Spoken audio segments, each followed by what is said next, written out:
तो cell division जो हमने स्टार्ट किया था last time, you know very well that we had discussed some part of it even in your 10th standard syllabus. Life process 1 में हमने start किया था, है ना? So today the next part of the unit, okay, जैसे we had started with the introduction, what is cell division, why is cell division necessary, right? And the reasons why the cell division take place in different cells, and also something about the cell cycle. That was a new concept, है ना? And then we had seen कि अलग अलग type के cell divisions कौन से होते हैं. How many types of cell divisions are there?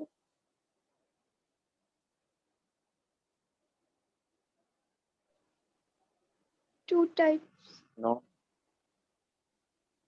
How many types? How many types In of cell division in general? Totally. how many? Yeah. Totally. There was the first type which we have already discussed. Okay. Interface. No. Types of cell divisions. Mitosis, Correct. meiosis. वो So there are how many types? 3. 3 types. Yes. Okay. First Yeah, one is sexual वाला. amitosis. बहुत छोटा part है, but that's also a type. Okay, so amitosis, mitosis, and meiosis. Okay, so after discussing the cell cycle, we had also seen what is amitosis. Okay, now let's take a look at mitosis. For today, we will discuss mitosis. Okay, and uske baad next we will be discussing meiosis. So that will be the end of this lesson. है ना? So ये एक अपना lesson भी next time complete हो जाएगा. Okay, ठीक है. So पहले mitosis एक बार देख लेते हैं. ठीक है. See, you know very well, mitosis जो है 10th में I think you have learned almost the entire part of it. Okay, maybe a little bit of additions would be there. तो पहले एक बार overview देख लेते हैं. What is mitosis? If any extra point is there, we will discuss after this. Okay, so basically, okay, now there are certain terms that you should be knowing. Okay, so here in the case of cell division, yeah. Okay, can you see something happening on the slide? दिख रहा है ये process? हाँ. है ना? ये small video जैसे इसमें कैप्चर किया हुआ है कि there was one cell which is divided to form 2 new cells. And इसको अगर हम ध्यान से देखते हैं तो you can notice that first there is a division of the nucleus, right? So division of the nucleus, see this. The red ones represent the chromosomes and they have got separated. The green lines represent the spindle fibers. ये देख. Okay, so division of the nucleus during cell division is called as what?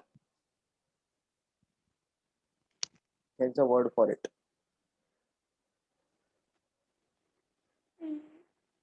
Division of the nucleus. हाँ, फिर से बोल. Process हो गया ना. क्या नाम है? फिर से बोल.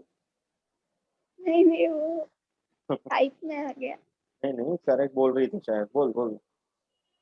Chirokinesis. It is not Cairo, it is Caryo.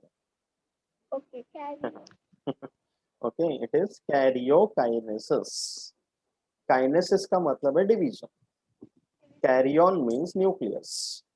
So karyokinesis मतलब division of the nucleus. Okay, so that's why cell division is an important process. ठीक है? Do you remember this something called diploid? हमने explain किया था last time. Diploid is represented as 2n. Okay, so double set of chromosomes in the nucleus of a cell. Okay, the diploid number will vary from one species to another. Human beings में it is 46.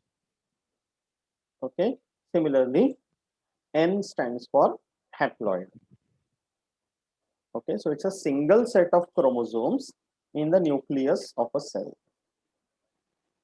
Okay, so minimum in any living cell, yes, minimum in any living cell एक haploid number तो होता ही होता है. And normally in a cell there is a diploid set. Okay, and very few exceptions are there where it can be triploid, tetraploid, hexaploid, all that. Okay, but haploid तो कम से कम होता है because that is the one minimum one set of chromosomes containing all the genes. Haploid का half नहीं होगा कभी.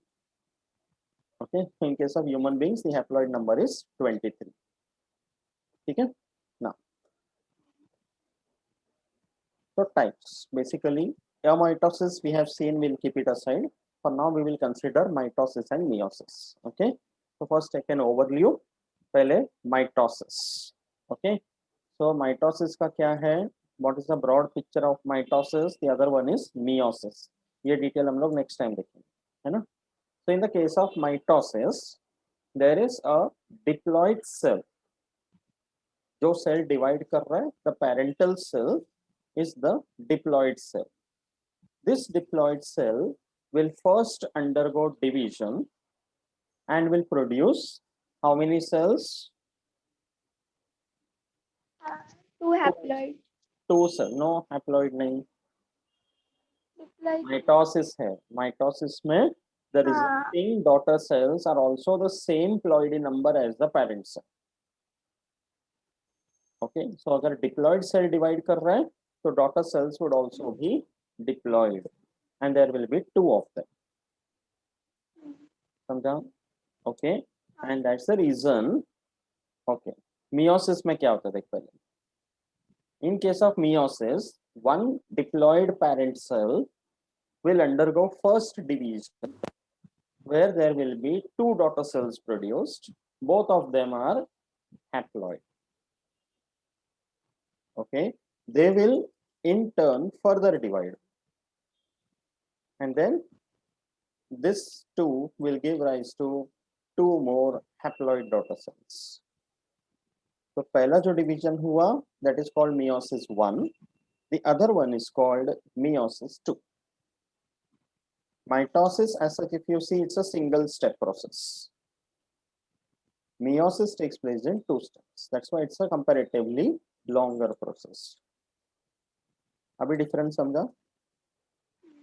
ठीक है. So considering the parent cell to be diploid, so mitosis जब होगा तो whatever is the ploidy number, the same will be there in the daughter cell, and there will be 2 daughter cells produced. इसके basis पे बहुत questions आ सकते हैं. If a cell containing 40 chromosomes undergoes mitosis once, what will be the number of chromosomes in the daughter cells produced?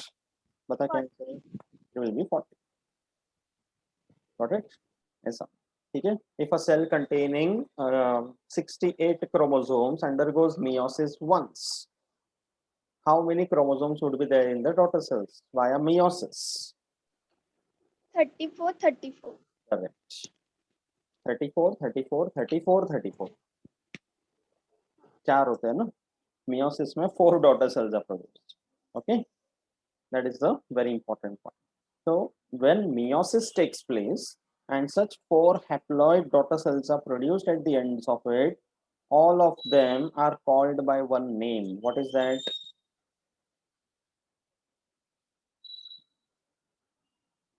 meiosis normally होता है तो उनके daughter cells को common एक term से बोला जाता है. Offspring. Sorry, offspring. नहीं, offspring नहीं. Offspring का मतलब है the young one, and that is produced after fertilization. Zygote से embryo बनने के बाद जो बनेगा, that is offspring. ये क्या है? These are haploid cells, no? Something with the letter G. Gametes. Correct. They are known as gametes. अभी समझा? Okay. So male diploid cell will give rise to male gametes. Female diploid cell will give rise to female gametes. ठीक है? That is very important. Okay. So ये देखो. पहले mitosis. Okay. Now you can see mitosis में सबसे पहले interphase करके हमने last time देखा था. Okay. Interphase मतलब except the M phase, the other 3 in the cell cycle, G1, S and G2. वो इंटरफेस है. So during an interface, any living cell is appearing to be in a resting stage, but it is metabolically very active. Last time हमने देखा था कि G1, S and G2 इन तीनों में क्या क्या इवेंट्स होते हैं, राइट. एस फेज में डीएनए रेप्लिकेट हुआ, प्रोटीन सिंथेसिस हुआ, right. So like that the interphase cell. So we have to focus on the nucleus. इस सेल के अंदर जो न्यूक्लियस है, inside the nucleus there is the chromatin network. You know about this? Cell organization करके lesson जब हम detail में देखेंगे, we will see the ultrastructure of the nucleus also. Okay, but अभी के लिए इतना ध्यान रख कि inside the cell, inside the nucleus, there is this thread-like network जिसको बोलते हैं chromatin network. Okay, they appear like this in the interface. So जब mitosis start करेंगे, so the first thing would be karyokinesis. इस cell को जब divide करना है तो पहले nucleus has to divide. Once two nuclei inside one cell is ready, that will be followed by cytokinesis, that is division of the cytoplasm. Okay, तो karyokinesis के 4 phases है: prophase, metaphase, anaphase, telophase. Okay, so यहाँ पे prophase में देखना, and it is written over here maternal paternal. What is the meaning of this?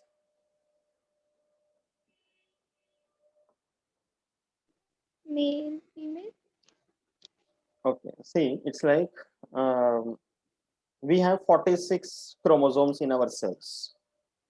हाँ. It is 23 pairs.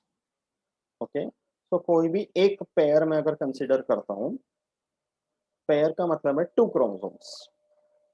So in my cell, each of the pair containing 2 chromosomes has come from 2 different individuals.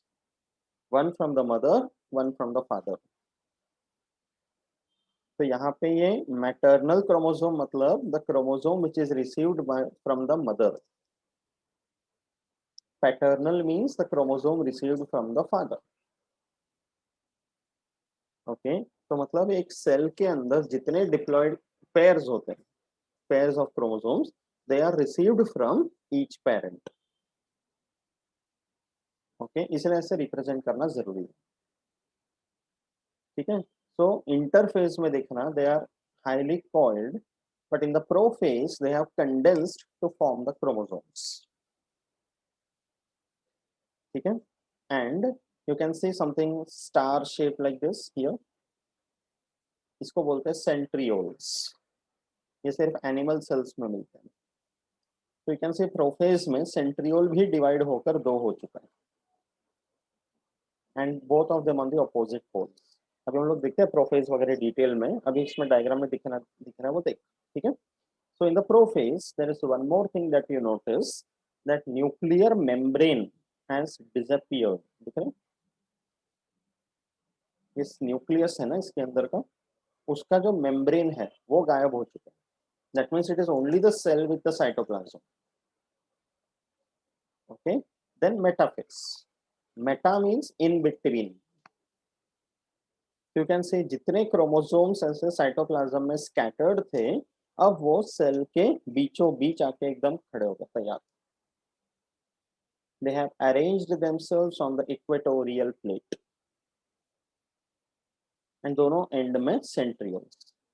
And centrioles ने, you can see the dotted lines, इनको बोलते हैं spindle fibres. Okay, ये animal cells में centrioles बनाते हैं. तो the spindle fibres are attached to the chromosomes. ठीक है, ये सब होता है मेटाफेज में. एंड प्रोफेज से लेकर मेटाफेज में देखना, सेल का भी साइज बढ़ गया है. Can you see that? Okay, all this points we have to notice. Next होगा एनाफेज. एनाफेज में क्या है? सी, मेटाफेज मतलब chromosomes are in the centre.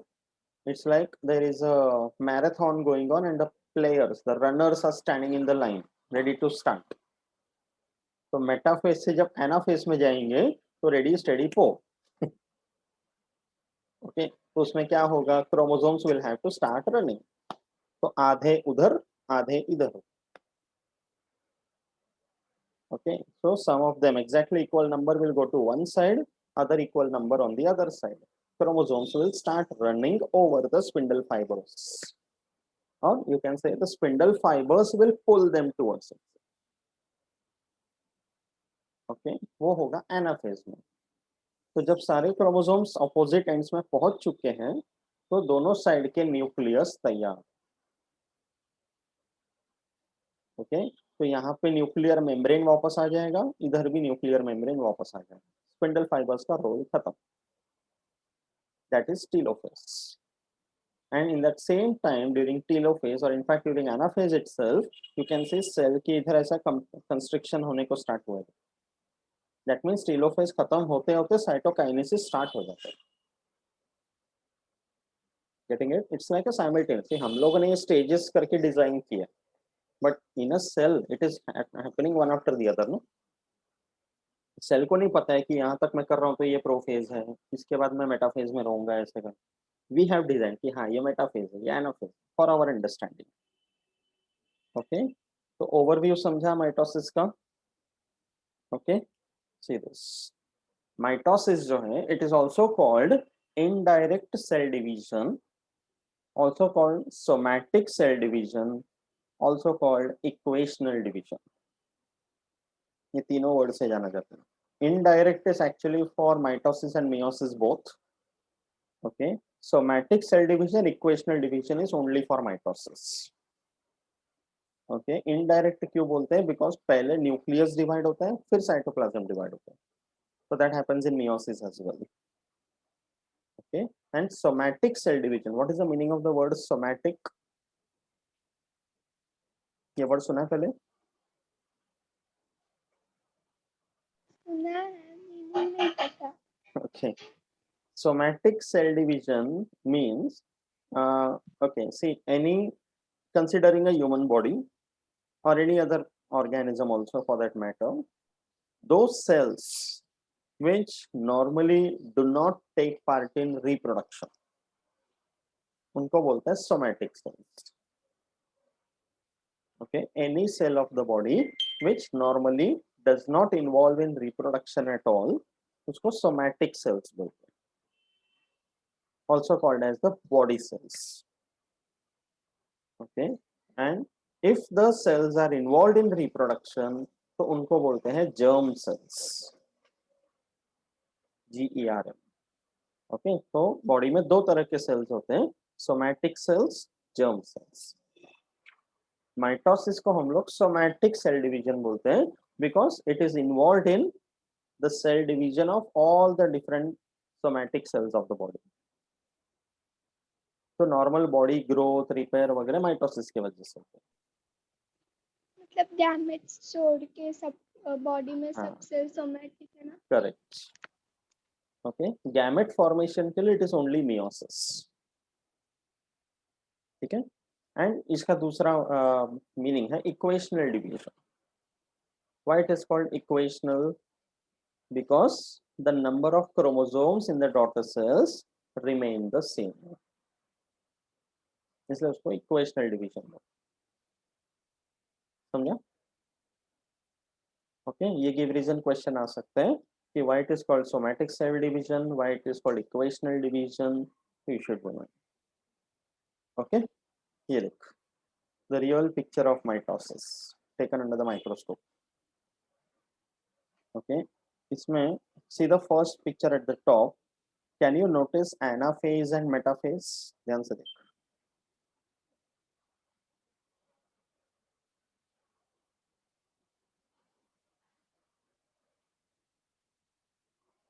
कोई भी हम लोग पार्ट लेकर माइटोसिस जब प्रैक्टिकली देखेंगे ना, it is not necessary that all cells will be in the same state of division. अब यहाँ पे दिख रहा है सारे सेल्स एक ही स्टेज में नहीं है,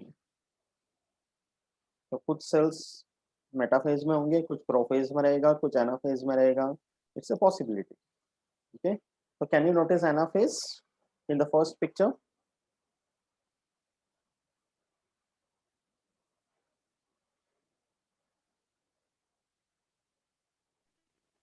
ये वाला ना, लाइक Yes, ये देख. बीच में जो है. Yes, देखा? हाँ। एनाफेज के डायग्राम से देख, राइट, यू कैन सी तो द बाकी सब क्रोमोसोम्स आर स्लोली, प्रोफेज में है ना? यस ये सब प्रोफेज में लग रहा है, ये टीलोफेज में लग रहा है दिस पार्ट। हाँ। एंड व्हाट अबाउट दिस, ये कौन सा स्टेज है? Metaphase. Correct, very good, you can see they're nicely arranged in the center, है ना? What about this? ये प्रोफेज में। नहीं, ध्यान से देख,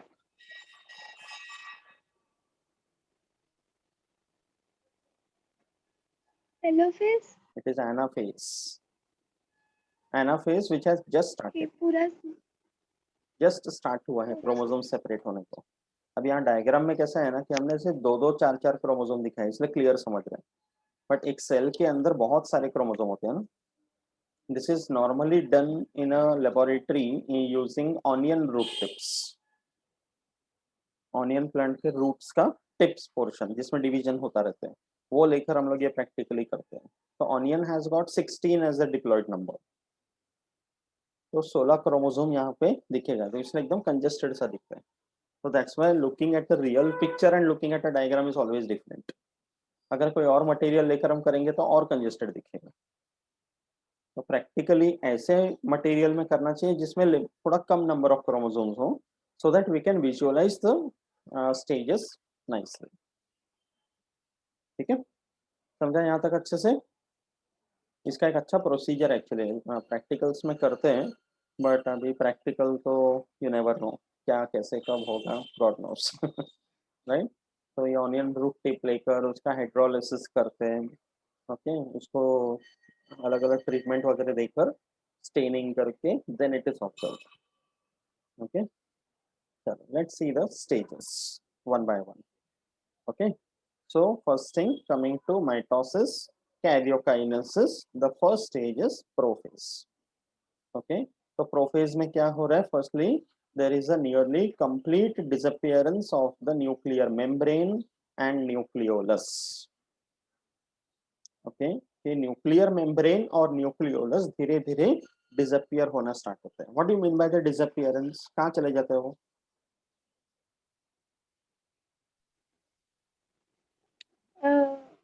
वो सेल एक्सपांड हो पाए इसलिए नहीं, चलेगा। न्यूक्लियर मेम्ब्रेन की बात कर रहा हूँ।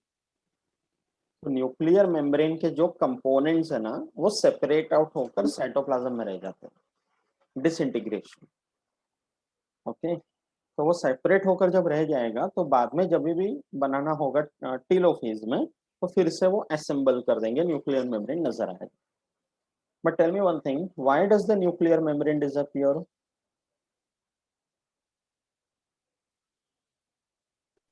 बिकॉज एनाफेज में सेल को एक्सपांड होना होता है ना।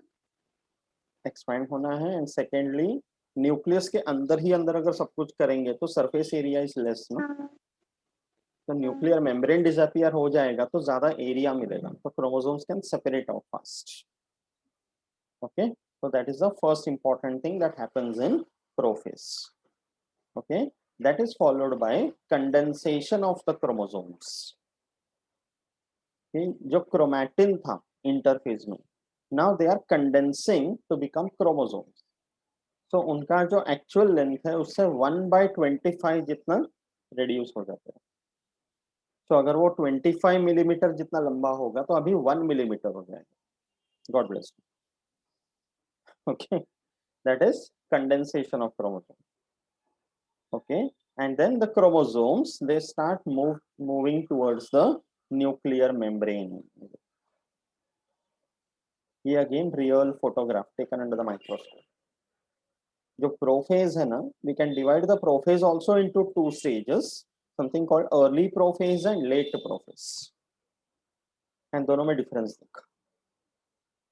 early prophase मतलब interphase के just बाद, where the prophase has just started, events almost remain the same, but early में just start हो जाता है, लेट प्रोफेज आते आते वो इवेंट्स खत्म हो जाते हैं। जैसे अर्ली प्रोफेज में बोलते हैं कि nuclear membrane nucleolus they just start disintegrating, late prophase में they are disintegrated, they disappear. Okay, condensation of chromosomes, they begin and the chromosomes are completely condensed in late prophase. So you can see the difference in the chromosome, early prophase and late prophase में. यहाँ chromosome अच्छे से नजर आ रहे हैं, यहाँ chromatin से chromosome की तरफ जा रहे हैं, एंड जो आसपास के बाकी सेल्स दिख रहे हैं, you can C only chromatin.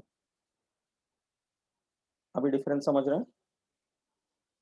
Okay, so like that you have to observe under the microscope and try to guess which stage it is. Okay, and chromosomes जो है they move towards the nuclear membrane. तो ये देखना, मतलब chromosome, the nucleus was in the center पहले, अब ये सारे क्रोमोसोम कैसे स्प्रेड आउट हो गए सेल के अंदर, because they need that area. Okay, and if it is an animal cell, the spindle fibers are produced by the centrioles. Cell organisation में हम देखेंगे सेंट्रियोल्स का पूरा detail. Okay, but for now you remember there is something called centrioles जो spindle fibres produce करते हैं. Plant cells में centrioles are absent. तो जो स्पिंडल फाइबर्स है वो डायरेक्टली साइटोप्लाज्म से बन के आते हैं.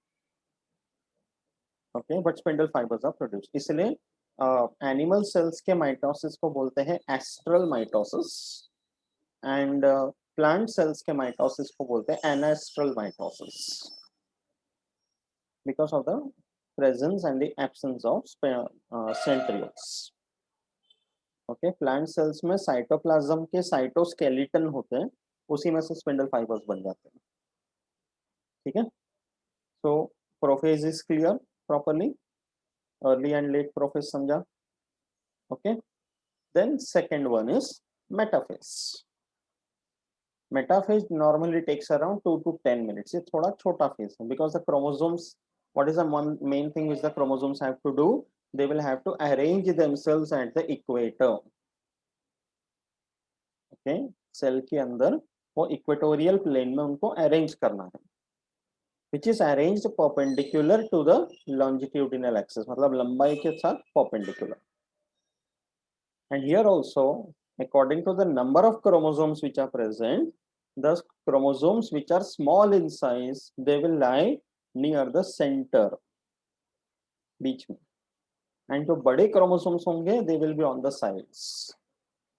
ये भी उनका pattern. Okay, and then each centromere, centromere क्या होता है? See, if this is a chromosome, chromosome के बीच का Correct. जो डॉट होता है वो. एग्जैक्टली, अगर ये क्रोमोसोम है तो उसका बीच में जो जॉइनिंग पॉइंट है उसको सेंट्रोमियर बोलते हैं.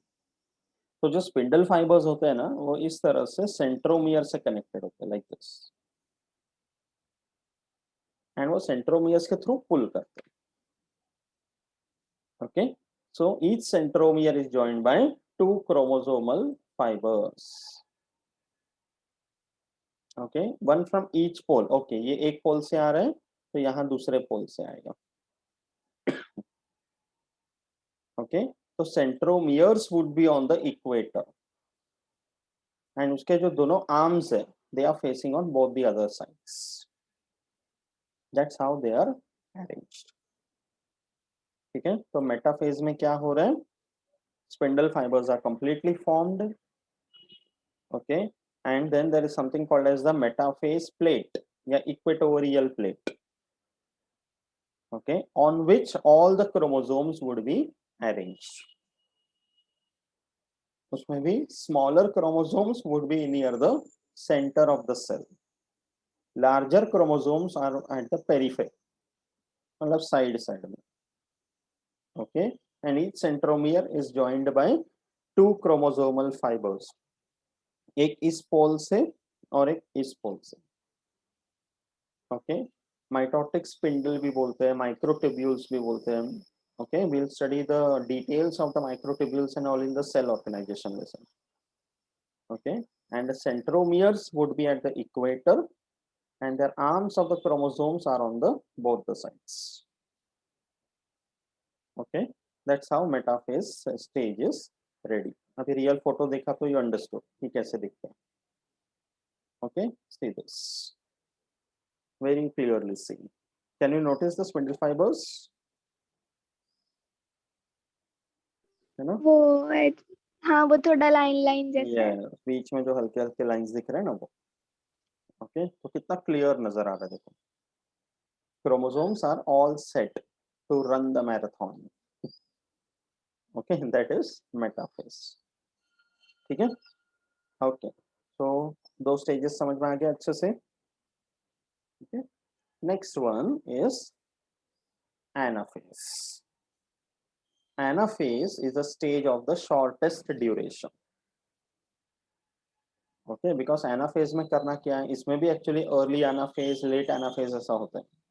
बिकॉज मेटाफेज के बाद रेडी स्टडी को बोलती है जब क्रोमोसोम शुरू करते भागना, that is early anaphase. And जब क्रोमोसोम्स दौड़ते दौड़ते पोल्स तक पहुंच जाते हैं, that is late anaphase. Okay, so each centromere will split. Okay, and two sister chromatids. Okay, now what are sister chromatids? सुना है कभी? Okay, see this. Suppose ये centromere है, ठीक है? And this is the arm of the chromosome. Chromosome, suppose like this. ठीक है? Now each arm of the chromosome will split up like this. ऐसे करके split up होगा।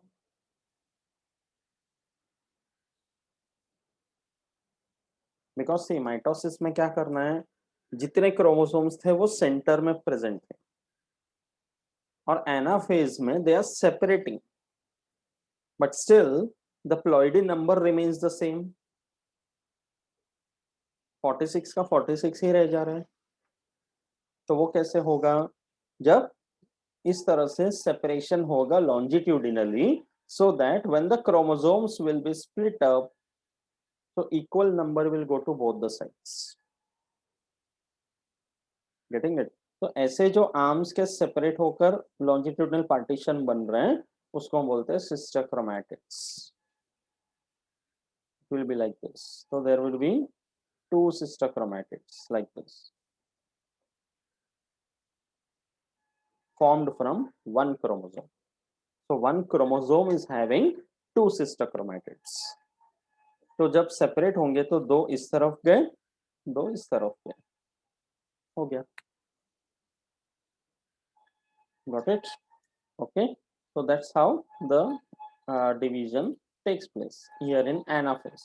इसलिए anaphase एक बहुत important stage है। Okay, each daughter chromosome is formed of only one chromatid. एक क्रोमोसोम का दो क्रोमैटिड्स बनते हैं, एक क्रोमोसोम में एक क्रोमैटिड जाएगा, दूसरे क्रोमोसोम में दूसरा क्रोमैटिड जाएगा, and then the daughter chromosomes will move towards the opposite poles. Okay, and when they are moving they will be giving you a V shaped pattern. ये देख, ऐसा V जैसा बन रहा है, स्पिंडल फाइबर्स के ऊपर रन कर रहा है सेंट्रोमियर बीच में।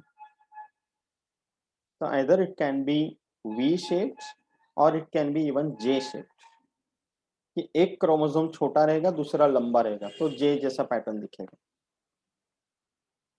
और sometimes it can be even rod shaped. Okay, it's like this, I show you. V shape कैसा होगा, जब सेंट्रोमियर है एंड एक क्रोमोसोम, एक क्रोमैटिड इधर एक क्रोमैटिड इधर, तो ये वी शेप पैटर्न बना। ओके, ये सेंट्रोमियर है, एक छोटा आर्म है एक बड़ा आर्म है, तो जे शेप्ड पैटर्न बन गया। Okay, and sometimes it is only one, so you get a rod shaped pattern. तो ये सेंट्रोमियर के पोजीशन पे डिपेंड करता है। एक कैसा, मतलब दोनों साइड भी रहना चाहिए, बट कभी कभी क्या होता है क्रोमोसोम में सेंट्रोमियर जो है वो एकदम एंड में प्रेजेंट रहते हैं। Okay, there are 4 types of chromosomes like that. अगर सेंटर में प्रेजेंट है तो मेटासेंट्रिक, सेंटर से थोड़ा नजदीक है, अनइक्वल है तो सब मेटासेंट्रिक, अगर एंड से नजदीक है तो एक्रोसेंट्रिक, और एकदम एंड में है तो telocentric. So there are 4 such types of chromosomes. Okay, तो अगर मेटासेंट्रिक है तो वी शेप्ड पैटर्न, एक्रोसेंट्रिक है तो जे शेप, टीलोसेंट्रिक है तो rod shape. It depends on the type of the chromosome. Normally metacentric ज्यादा रहते हैं. ओके, एंड देन एनाफेज कब एंड होगा? when daughter chromosomes all of them have reached the opposite poles. See, very clearly seen. Okay, very clearly notice that all of them have reached the opposite poles. तो जो mitosis को हम equational division बोल रहे हैं वो basically इस stage पे फोकस कर रहे हैं, बिकॉज न्यूक्लियस डिवाइड हो रहा है बट प्लॉइडी नंबर सेम रह रहा है. So ideally this stage is better known as the equational division, anaphase. समझा? ठीक है. And then the last stage of karyokinesis, that is telophase. एक ऐसा गिव रीजन टाइप क्वेश्चन आ सकते हैं या एक्सप्लेन द स्टेटमेंट और समथिंग कि telophase is exactly the opposite of prophase, right? Because इसमें जो स्टेजेस हो रहे हैं वो प्रोफेज के ठीक ऑपोजिट है. न्यूक्लियस में क्रोमोसोम्स दोनों साइड पहुंच चुके हैं. अभी mitosis karyokinesis is coming to an end. टीलो मतलब टेल मतलब एंड. ओके, तो यहाँ पे क्या होगा? जो प्रोफेज में हुआ था ठीक उसका ऑपोजिट. वहां पे न्यूक्लियर मेम्ब्रेन डिसअपियर हो रहा था, यहाँ पे रीअपियर हो गया. ओके, वहां न्यूक्लियोलस डिसअपियर हो गया था, here it is reformed. There the chromatin was condensing to form chromosomes. Here the chromosomes are decondensing to form the chromatin network. Spindle fibers roles are over. They are reabsorbed back. And two daughter nuclei are produced. Okay, that is telophase. Right? तो ये देख, telophase दिख रहा है cell के अंदर. Now most of the time what happens is telophase और prophase को when you observe under the microscope तो confusion बहुत होता है क्योंकि एकदम सिमिलर दिखेगा ना. तो कैसे डिफरेंशिएट करना है? ये टीलोफेज का सेल जो होगा ना, there will be one common cell wall and a very newly forming cell plate, या इवन ये भी नहीं दिखेगा. तो एक सेल के अंदर दो न्यूक्लियस जैसा दिखा तो वो telophase. That's how you have to identify telophase under the microscope. अब यहाँ पे लेबल किया है करके पता चल रहा है. ओके, तो यू कैन सी, यहाँ पे ध्यान से देख, ये पूरा सेल है दिस मच. ओके, उसके अंदर ये दो न्यूक्लियस बन गए एंड नया सेल प्लेट जस्ट स्टार्ट हो रहा है. तो it is very clearly getting differentiated from the others. इन सब में देखना कैसा है, ये एक सेल है एक न्यूक्लियस है, तो it can not be telophase. Got it? That's how you have to identify. Any doubt? तो कैरियोकाइनेसिस के चारों स्टेजेस समझ में आ गए अच्छे से. Okay, and then after karyokinesis is over, two daughter nuclei are ready. The next stage is cytokinesis. Cyto मतलब साइटोप्लाज्म, काइनेसिस मतलब डिवीजन, है ना? तो बिकॉज सेल डिवीजन पूरा कंप्लीट करना है, right? So now this takes place slightly differently in animal cell and in plant cell. Okay, animal cell में there is something called as a cleavage furrow. Okay, cleavage का मतलब है kind of a division या partition. तो यहाँ पे देखना, ये सेल है, दो न्यूक्लियस बन गया टेलोफेज में, तो towards the ends you can C kind of a partition. एक ऐसा कंस्ट्रक्शन फॉर्म हो रहा है, उसको बोलते हैं क्लीवेज फरो. एंड वो कंस्ट्रक्शन धीरे धीरे बाहर से अंदर की तरफ डीप होता जाएगा. ये मतलब साइटोप्लाज्म को बाहर से सेपरेट कर रहे हैं. And then at the end you are getting to separate cells. Okay, similarly plant cell में कैसा हो रहा है? The two nuclei are produced, but plant cell में something called cell plate is formed. तो साइटोकाइनेसिस में से दो पॉइंट याद रखना है. एनिमल सेल में क्लीवेज फरो, प्लांट सेल में सेल प्लेट. ओके, तो सेल प्लेट का मतलब है something which is produced in the centre of the two nuclei and then they are separating towards the sides. तो एनिमल सेल में बाहर से अंदर सेपरेट हो रहे हैं, प्लांट सेल में अंदर से बाहर separate. That is how cytokinesis differs in both. Okay, the reason is because plant cell में सेल वॉल रहता है, एनिमल सेल्स में नहीं होता है। तो सेल प्लेट मतलब formation of the cell wall material inside, and then वो धीरे धीरे एक्सटेंड होकर सेपरेट करेगा, a plate like structure. Okay, तो ये दो वर्ड्स याद रखना है, animal cell cytokinesis by cleavage furrow followed by construction, and plant cell में cell plate formation followed by expansion. ठीक है, साइटोकाइनेसिस कंप्लीटेड। अच्छी तरह समझा mitosis? Just check the textbook if you have covered all the points. Mitosis किसी भी level पे पढ़ो, इतना ही रहता है। ओके, इसमें होता अर्ली और लेट वाला भी हाँ नहीं दिया है। वही है जैसे मैंने बताया ना अभी, early prophase, late prophase. Okay, तो उसी के सारे इवेंट्स एक अर्ली में स्टार्ट होता है, लेट में एंड होता है, it's the same events. Okay, text book में कुछ सिग्निफिकेंस दिया है yes mitosis. That I will show right now, वो भी करते हैं, बट माइटोसिस के स्टेजेस समझ में आ गया? ओके, अर्ली लेट वगैरह सब समझा अच्छे से?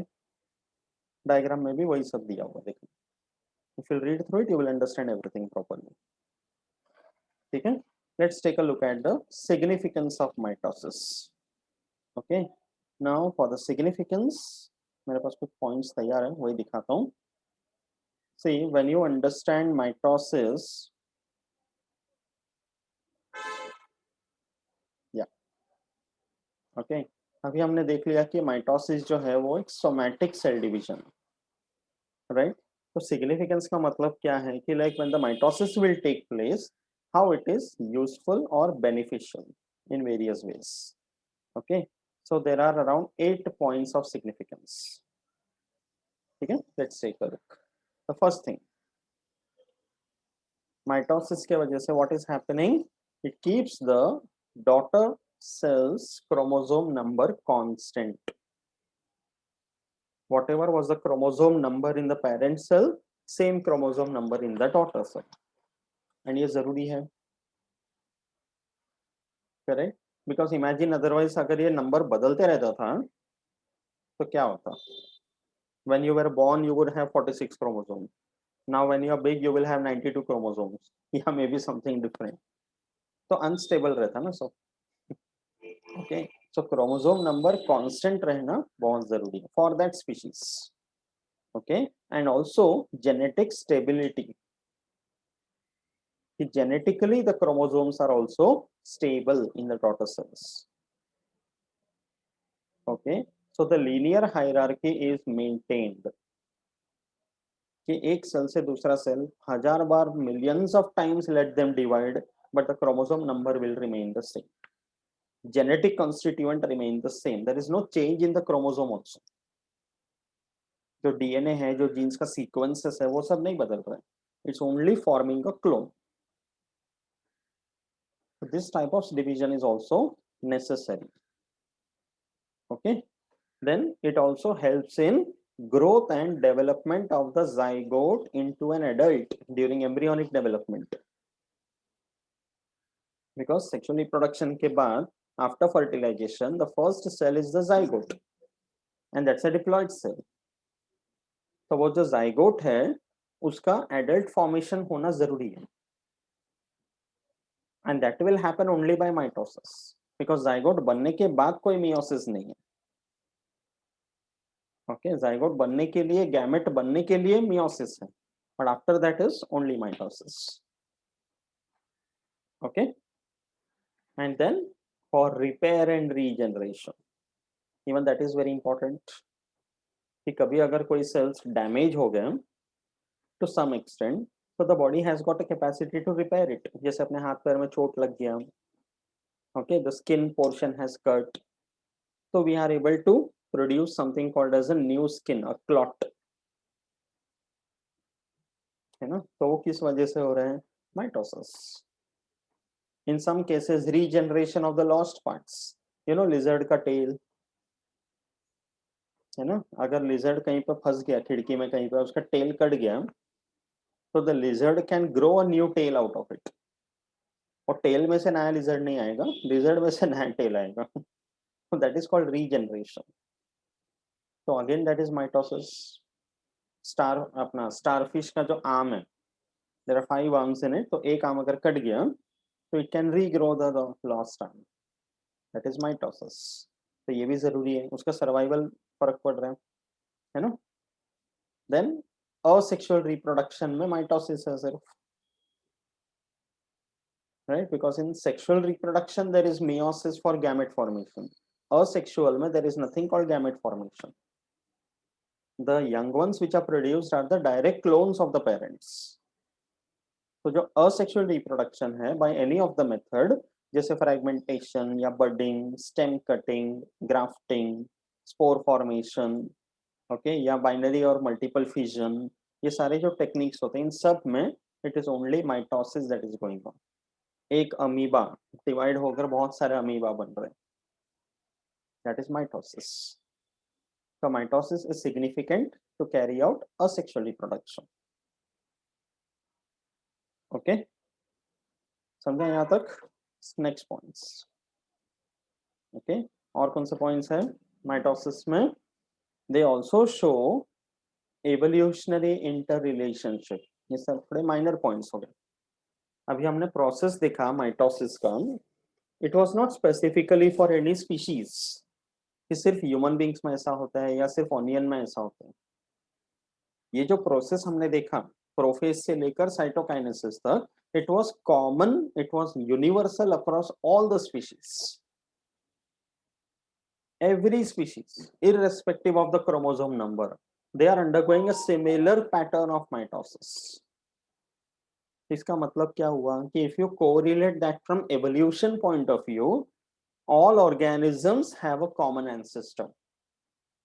ये प्रोसेस पहले कॉमन एंसेस्टर में स्टार्ट हुआ एंड सब में वही बन के रह गया.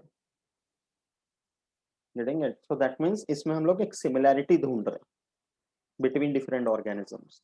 अब ऑनियन किधर, ह्यूमन बीइंग किधर, फिर भी ये कॉमन है. तो ये इवोल्यूशनरी हिस्ट्री को टच अप कर रहे हैं, है ना. And it also restores the nucleocytoplasmic ratio. इसका मतलब क्या है कि जब माइटोसिस हुआ, 2 new daughter cells are produced. The 2 daughter cells will also have the same proportion of nucleus and cytoplasm as the parent cell. तो वो रेशियो सेम रहेगा, तो सेल्स के फंक्शनिंग में इफेक्ट नहीं होगा. ऐसा नहीं कि पेरेंट सेल बड़ा था, डॉटर सेल छोटे रह गया.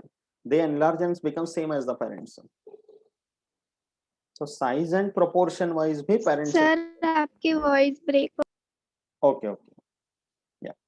See, nucleocytoplasmic ratio का मतलब क्या हुआ कि when the daughter cells are produced. अभी सुनाई दे रहा है?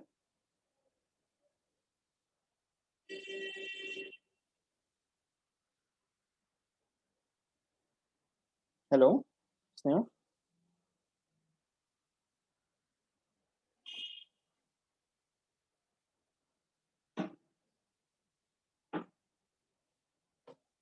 सुनाई दे रहा है?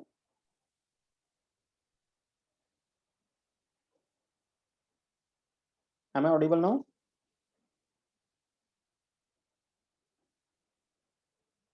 Okay, हो गया, 2 पॉइंट ही बचा है.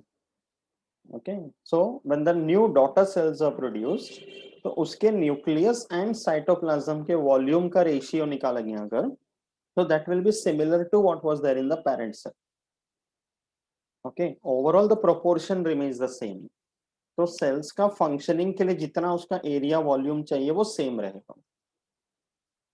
That is also equally necessary. Mitosis is able to restore the same amount. Okay, otherwise ऐसे नहीं कि माइटोसिस बार बार हुआ तो उसमें सेल छोटे छोटे छोटे छोटे होते हैं, वो नहीं होते. okay, and then somatic variations can be maintained by vegetative propagation. Vegetative propagation मतलब जैसे ट्यूबर, कॉम, राइजोम वगैरह अलग अलग टेक्निक से जब प्लांट्स में प्रोपोगेशन होता है तो there can be somatic variations, body cells के क्रोमोसोम्स में differences, okay, sometimes that is given rise to, तो इसके वजह से क्या होता है वेजिटेटिव प्रोपोगेशन में भी once in a while there can be formation of a new species.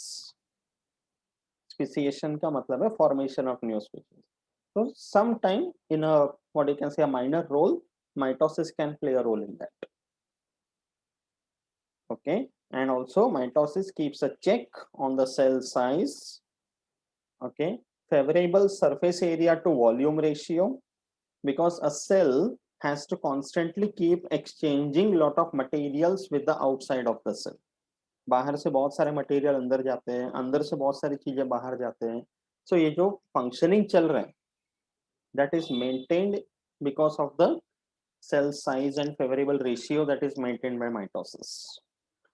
Okay, तो ये भी उसका फंक्शन. तो माइटोसिस जब होता है तो कितने सारे चीजों का ध्यान रखा जाता है. हमें apparently just appears as if कि चलो एक सेल था, डिवाइड हो गया, दो सेल बन गया, but so many things are taken care of during mitosis. Okay, अभी समझा? I think we have covered everything from mitosis. हाँ हो गया टेक्स्ट बुक में? हाँ, एक मियोसिस के पहले एक डेथ ऑफ सेल है बस. वो नेक्स्ट छोटा टाइम एक सा साथ देखते हैं, वो नेक्स्ट टाइम देखते हैं. हाँ तो डेथ ऑफ सेल, पहले सेल का डिवीजन तो करा लेते हैं ना, बाद में उसको मारेंगे हम लोग. ओके, तो death of cell followed by meiosis, तो ये पूरा नेक्स्ट टाइम हो जाएगा. The lesson will come to an and.